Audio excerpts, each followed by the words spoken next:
Hey, we are Dave and Ashley Willis from the brand new video course called Preparing for I Do, which is designed to help you build a solid foundation for your future marriage. You can find the whole course and all those resources at premarriage.com. But today we're going to talk about one of the hottest topics, one of the most controversial topics you might face as you prepare for marriage and enter into marriage, and that is roles. Specifically, who's doing what?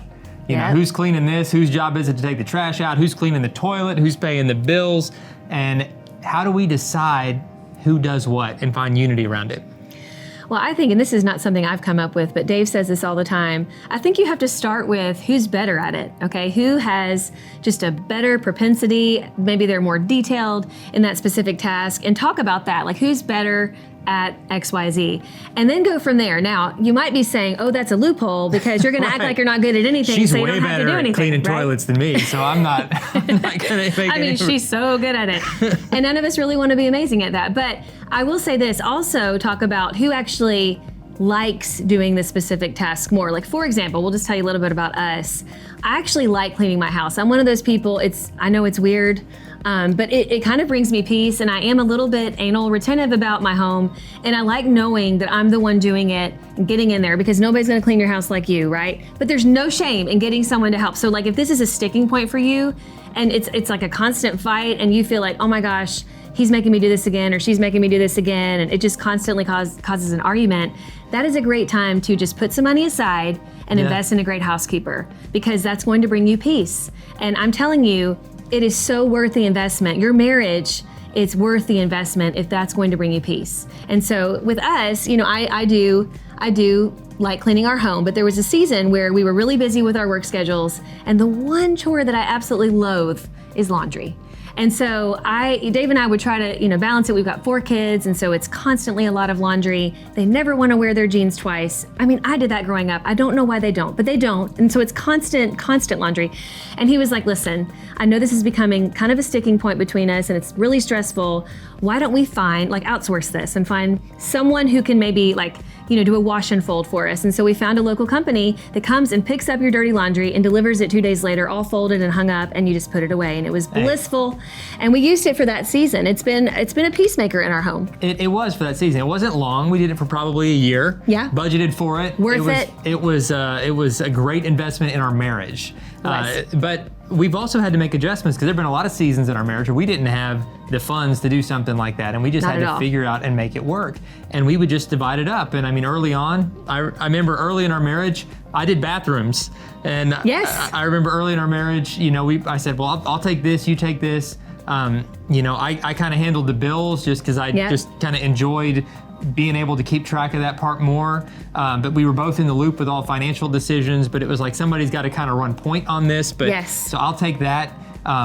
And you just divide stuff up, not based on, well, you know, men are supposed to do all this stuff, women are supposed to do all this stuff, because that's not factoring in the God-given giftedness that God's given you each. And so in our marriage, like Ashley's way better at a lot of stuff that's traditionally masculine. Like, she's got all the power tools in the house. She's the one who can, I mean, really, she's good. I enjoy it too. I grew up with a dad who taught me these things. And I'm terrible at it. Like my toolbox terrible is a strong word. Looks like a child's fishing tackle kit.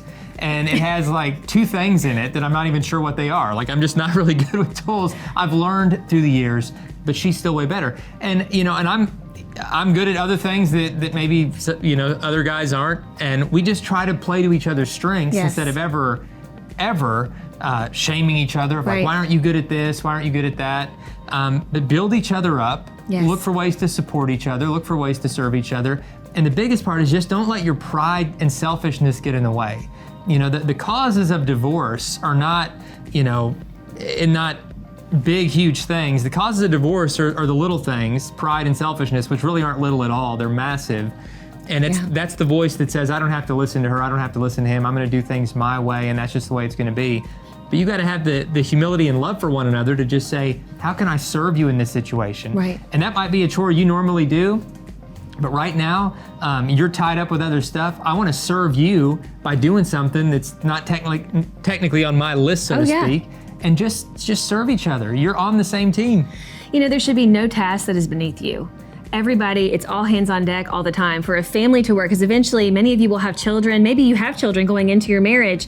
everybody's got to do their part. And we tell our boys this too. You know, they help a lot with the chores. It's not, I don't want to give the wrong impression. It's not all on me, but I run point on that. Like, I'm the one running point on how to get this house clean, but we all pitch in. There's never been a time where I've asked Dave to do something and he said, that's beneath me or that's your role. Never. Because we know that we've all got to pitch in. Same way. There's never been a time he's asked me. We have family chore day, right, where everybody's pitching in. Dave, after we had children, this man has probably changed more diapers than me. I'll be honest. He's amazing. I'm pretty awesome at it. He really is. Like the 4 butts over 15 years multiplied out, I mean, it's thousands. It's I don't want to brag, but my form, my speed, timing, I'm pretty sure I can do it one-handed, start to finish. You totally can, yes. So, you know, I don't want to brag, but it is something that I just kind of took on. You did, and I didn't even necessarily ask you, but he wanted to serve. She was doing so much. He's like, she's let's doing do so this. much. I'm like, this is something I can do, right? This is something that, this is just something I can do. Yeah. And this is a way I can serve my wonderful wife. And she's changed diapers too, but that is one area where I'm like, she's doing a lot. This is something I can do. I can figure this out.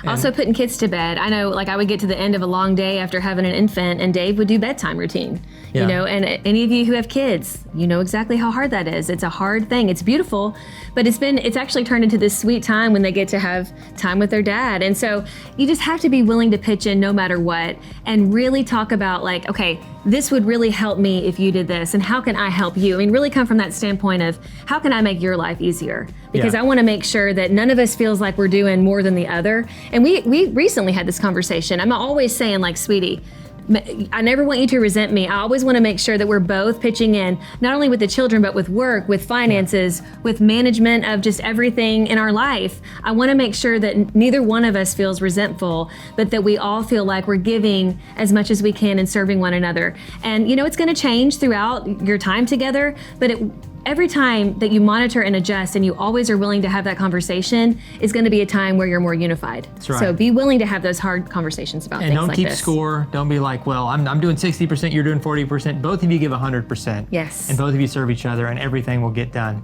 Guys, we talk a lot more about this in the course, Preparing for I Do. Check it out at premarriage.com. We hope to see you again real soon.